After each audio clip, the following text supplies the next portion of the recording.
What did your parents teach you that you had to unlearn?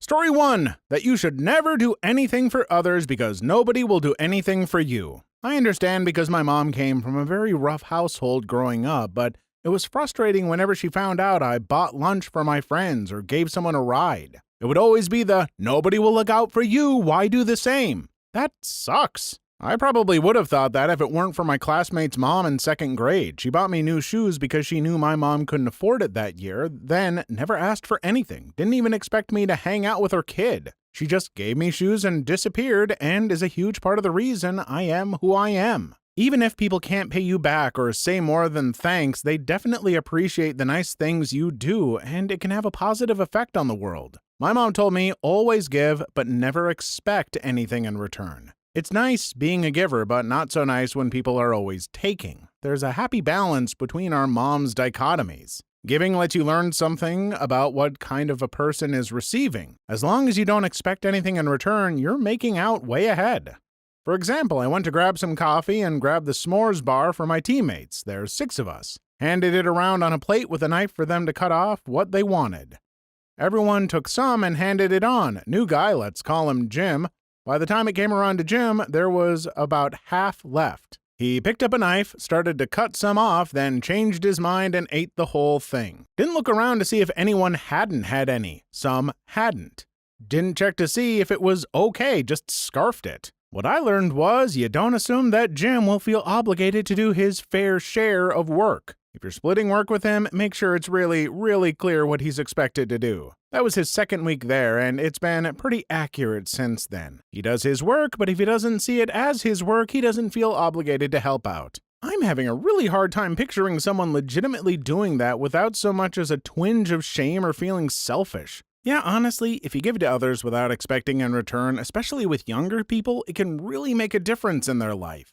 The more people we do that with, the better the world gets. No, not everyone will learn a positive lesson from that stuff, but I would like to think enough people would. Cue someone in the comments masking their pessimism as realism. Yeah, I see you all, and I hope things get better for you.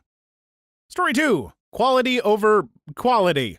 Though my family was economically stable, privileged even, my parents grew up in poverty, so their way of buying was to buy cheap, which definitely should have been taken into consideration, but ultimately, if the quality is not there, you end up spending more to continuously replace it. We could afford to buy things of better quality that would last longer, but that's just not how they grew up. It still hurts me to spill $60 on a nice pair of shoes that will last more than a year, but I have since learned that I would much rather spend this $60 one time rather than getting 3 pairs of $20 crappy, no-brand shoes that hurt my feet and fall apart every few months. I remember getting my first job and saving my money for an expensive pair of shoes and nice clothes for school. My parents were livid that I spent good money on overpriced crap and didn't care how I looked or that I spent my own money to buy what I liked. I asked them, what should I have bought? They said I should have bought cheaper clothes and shoes. I knew that I had to buy better quality because growing up, the cheap stuff never lasted and didn't look good.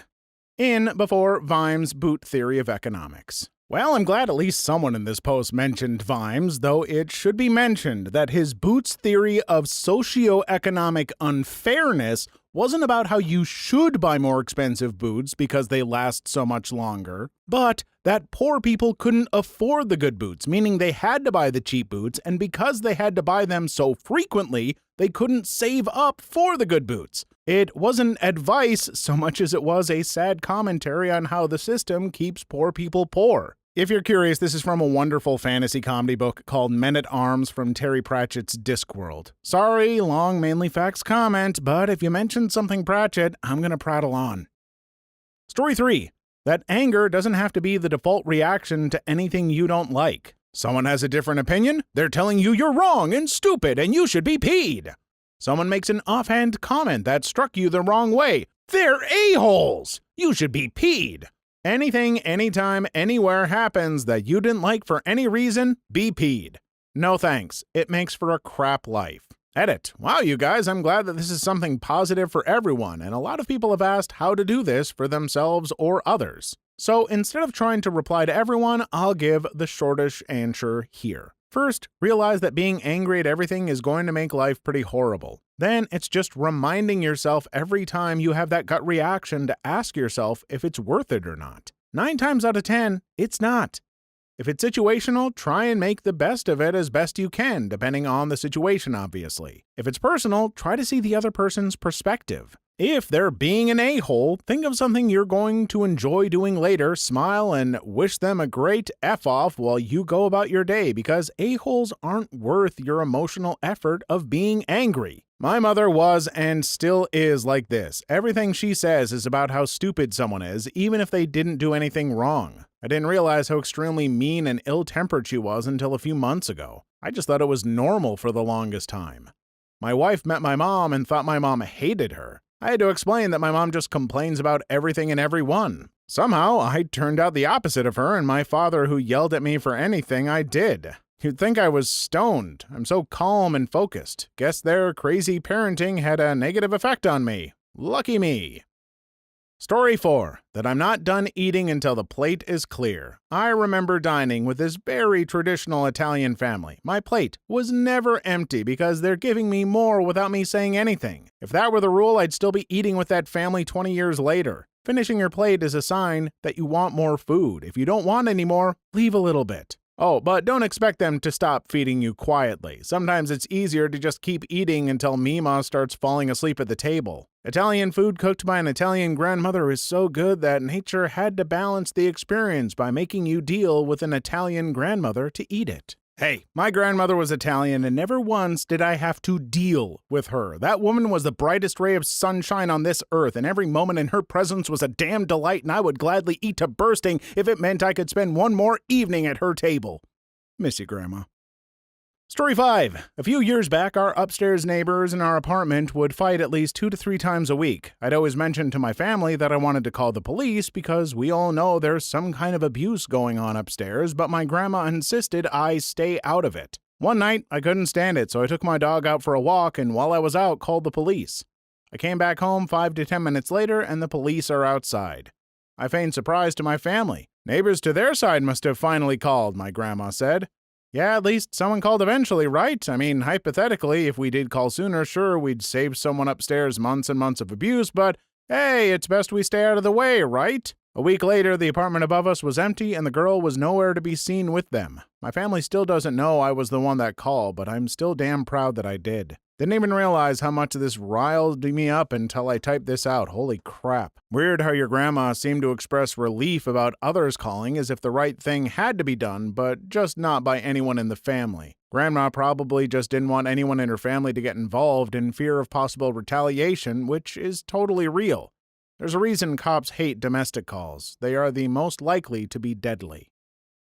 Story 6. My mother is convinced all clothes are too tight unless they're falling off you. I looked like a ragamuffin for years until my rich sister-in-law pulled me aside and went, "Sweetie, I'm going to take you shopping before you ever have to attend any job interviews looking like that." Oh Lord, when I was 12, my mother bought me 2 new pairs of size 9 jeans because I was just going to keep getting bigger. I was a size 3. 20 years later, I've still never worn a 9 to 10. When I was a skinny teenage girl, my parents bought me a men's large rain jacket from LL Bean. I'm now an adult who's 20 pounds overweight, and it's still way too big. What the F were they thinking? These things are expensive, and I'm sure our girl will grow up to play linebacker for the Jets. LL Bean will accept that as a reason for exchanging that jacket for one that fits. They have an amazing lifetime warranty. My mom used to take me clothes shopping and squeeze the butts of jeans to make sure they were super duper loose so you don't look like a S. I have a naturally enormous butt, so I was always wearing jeans that were incredibly loose with belts just so my butt didn't look like a S. And they were always men's jeans. I was in high school in the late 90s and early aughts when those enormous Jinko jeans, saggy pants, and oversized shirts were all the rage. Maybe your parents were just really cool back in my day. Please like and subscribe if you made it this far. I hope you'll enjoy the rest of the video and have a wonderful day. Story 7. My dad thought it was funny to teach my sister, brother, and I the wrong names to things. Sister confuses plates and bowls. Brother confuses forks and spoons. I get confused with beetroot and capsicum? I get it right most of the time now. Edit. I haven't seen Dogtooth, never heard of it until today. Yes, I'm Ozzy. Dad wasn't abusive. It was a funny prank on his children. I still love him. We trained him wrong as a joke. How about my nuts in your fist style? My friend referred to Parmesan cheese as sprinkled cheese until he was well into his teens because of his mom. That stuff in the jar isn't really Parmesan, so you might as well call it sprinkled cheese. Story 8. Wanting anything is selfish. Edit, I'm glad I wasn't the only one. Hopefully you all have a beautiful night. Learning to undo this train of thought is the greatest feat of my life. It's still hard for me to attempt for first place in any form of competition. I always feel that someone else is more deserving, so I don't give it my all. If I do win, I am certain it was a fluke. This applies to my relationships in the worst way too. I have a hard time dating because I'm convinced that if I date them, that I would taking them off the market and someone more deserving would be losing out. Or how I have a strong desire to be dominant in the bedroom, but I'm constantly guilting myself for wanting those things, so I either submiss or beat around the bush. It doesn't matter what I want, I am undeserving, and to achieve is selfish and wrong. F that thought process. The examples for this were unexpected. Wanting stuff is selfish, which is so hard for me because I'm great but try not to be great. I'm kidding. I know they weren't taking it that far. It just reads a little weird when that's the first example. Like, wanting a luxury or something for yourself is basically where my mind went, and I was just surprised to see folks going, yeah, like wanting to be a dom in bed. What? I mean, yeah, but okay. Story 9. That just because someone is older than me doesn't mean they know more than me. Yes, it's true I don't have as much experience or knowledge about things in the world, but it is possible for me to know something that someone who is older than me doesn't know. My dad always used the "I'm older, wiser, more experienced" line if I said something, a fact or piece of information that he didn't agree with or think was true. It made me feel a little insecure about what I know and if what I know is right or not. My mom taught me that I had to respect my elders even if they were possibly wrong because they were older and wiser. My dad, on the other hand, sat me down one day and said, "Son, people are effing stupid. Just because they are older doesn't mean they know crap from apple butter. I don't care how old they are. If they don't know their butt from a hole in the ground, it's okay to call them a dumb butt. You're going to run into people who are smarter than you, but you're also going to run into people who will make you wonder just how in the hell they manage to not drown themselves while taking a pee in the morning. You can know a lot or you can know a little. A smart man knows that he doesn't know everything. He also knows the value of common sense. Your father has a way with words. My mother believes mothers are the absolute authority because she is a mother. With being older and more wise, doesn't understand why I fight with her on topics frequently. Though she was an 18-year-old when she had my older brother, and even though she preaches safe driving, every time I'm in a car with her, she'll refuse to wear a seatbelt and will clip it behind her so the beeping sound will turn off. It sounds like she spent her entire life being wrong and for once had people in her life who didn't know more than she did, infants. So she's clinging desperately onto that ability to say dumb crap and not be called out on it. Parents, if you always insist that you are always right while raising your kids instead of showing them that you're human and can make mistakes, look, it isn't great for anyone in the end. Story 10. Well, my grandpa told me that soda evaporates quickly, as in half the can in 20 minutes when I was around 6. Took me 10 years to realize he's been drinking my soda when my back is turned. I always drank my soda fast when outside or in hot places because of it. That's really funny. I bet he had a good chuckle to himself every time he did it. Story 11. My parents are deaf, so I had to relearn how to pronounce a lot of phrases and words. Story 12. My mother told me I had another middle name one day, Aloysius. I hated it, of course, but eventually came to terms with the idea. It was years later that she realized I had been writing an extra middle name on literally everything that required my full name and asked me why I was doing such an odd thing. She'd forgotten what she had done. When I told her, she laughed at me for about an hour straight, tears rolling down her face, laughing so hard she peed herself. Yeah, thanks. She taught me capsicum seeds were poisonous. They aren't. She really believes this one, though. A bunch of other stupid stuff. Edit. Half of it to troll me, the rest because she believes weird stuff. Yeah, I misspelled the name. You should have seen how I spelled it when I was 7. My grandfather thought it was hilarious to threaten me with renaming. He swore he would get my dad to change my name to Wolfgang Helmut IV if I misbehaved. I believed it wholeheartedly. Nobody in my family was ever named Wolfgang Helmut. I am a female. Wolfgang Helmut sounds like a badass name. Story 13. To be a bystander, for lack of a better term. My parents are very against me standing up for others and even myself in some cases, and I had to learn that standing up for other people is the right thing to do, and how to pronounce cucumbers. Edit, for those wondering, they pronounced it cucumbers. I am sorry, but your parents are not good people. I cannot believe they would teach you that. That is just awful. Cucumbers? Just awful. Oh, the not standing up thing isn't cool either, but that feels more like they were overcompensating trying to protect you, so I don't think that is as awful. Not a good lesson, but still not as awful as cucumbers. Story 14. That the garbage disposal will not trigger a nuclear reaction and blow up half the world within 5 seconds of being turned on without cold water running. That was a tough one to unlearn. I don't believe you. About to test it. If Southeast Michigan suddenly disappears, you know what did it. Well, because I doubt it myself, still alive disposal was just slightly louder. Story 15. That you don't have to marry everyone you date. My mom was married 7 times and taught us that you never left anyone, no matter if they were horrible to you, took all your money, and treated your kids like crap, and that you could fix them if you married them. It took me moving out and talking with other people that is not normal, and people break up all the time. Luckily, I never married any of those guys. Story 16. That shouting at / getting violent towards your problems is the only way to deal with things. Story 17. My mom is obsessively clean. It took me a couple years into my marriage to stop cleaning to her standards. I am not a dirty person, but I don't have a fit about a little dust on the baseboards. She should see my carpet right now. I've been sewing. There is scraps and threads all over. She'd twitch. My mom is a semi-hoarder, so I would consider you lucky. Ugh, isn't it awful being a child of a hoarder? I'm not at all a hoarder myself, but I do feel like it's a struggle to keep things clean and organized because of how I grew up. God, yes, I've got the itch, though. The worst part for me is that my mom's type of hoarding is sensible. Garbage is garbage and gets thrown away, but broken things aren't always garbage.